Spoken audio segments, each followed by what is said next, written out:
Alright guys, this first class is on scouting and what does scouting consist of? Like how do you find these amazing locations that's outdoors and crazy fog and nature and so for me, what I like to do is I like to connect with other people in the city and kind of see where they're going, maybe look at their geotags, where they've been, or even Google. A lot of times I go to Google and search, what's an amazing hike and where can I go outside that really inspires me and something new that I haven't seen before. For instance, I was just in Dallas and at a conference, and these two Instagram guys came up to me and they're like, "Hey, we just heard about this spot. One of our brothers heard about it, and it's an abandoned lagoon in Texas. Blue water, like everything. Like we didn't." I was like, "No way is this like real?" And I thought they were gonna like kidnap us or something, but they brought us to the spot, and we get out, and it's an amazing like lagoon, like out of Iceland, like in Texas. And the rush of exploring something new and getting to see something you've never seen before really inspires me to get out every day and create something new. For instance, in Seattle, there's Lake 22, there's Mount Pilchuck, there's Mount Rainier, and there's all these amazing hikes that, for me, I would never have found out if I didn't have Instagram and want to go out and explore. So scouting's huge. So today I'm going to take you guys up to one of my favorite places.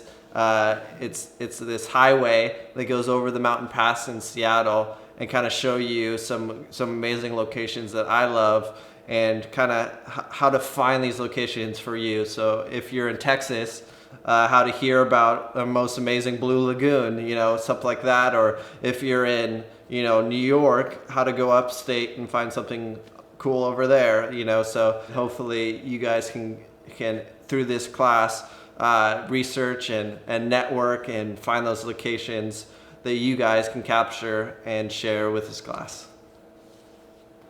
All right, next up is capturing. How to capture those moments when you're out, and how to interact with those other people. So for me, what I love to do is I'll shoot a crap ton. I will literally put my phone right there and take at least 20 photos with different exposures. So maybe a little more dark, maybe a little more light, and try to get the right focus. Because a lot of times I use a lot of people in my photos, and maybe they're blinking or different things where they're out of focus, the face is not as sharp. So I like to capture a ton, and for me, right after that I'll go through those photos. I'll delete the ones that suck and then keep the ones that are best. And for me, that process makes me fine tune which of those photos is the best. So capture a bunch, and go through your photos right then and select the ones that you really want to edit. And then look for good exposure, dark versus light. Get both ranges, and HDR is awesome too. And that helps a lot too, but you got to be steady. When you're taking HDR photos, you can't be moving your phone around or it get blurry. And so yeah, just going through that and make sure your subject is always not blinking, their face is the sharpest as possible. So that's how I capture.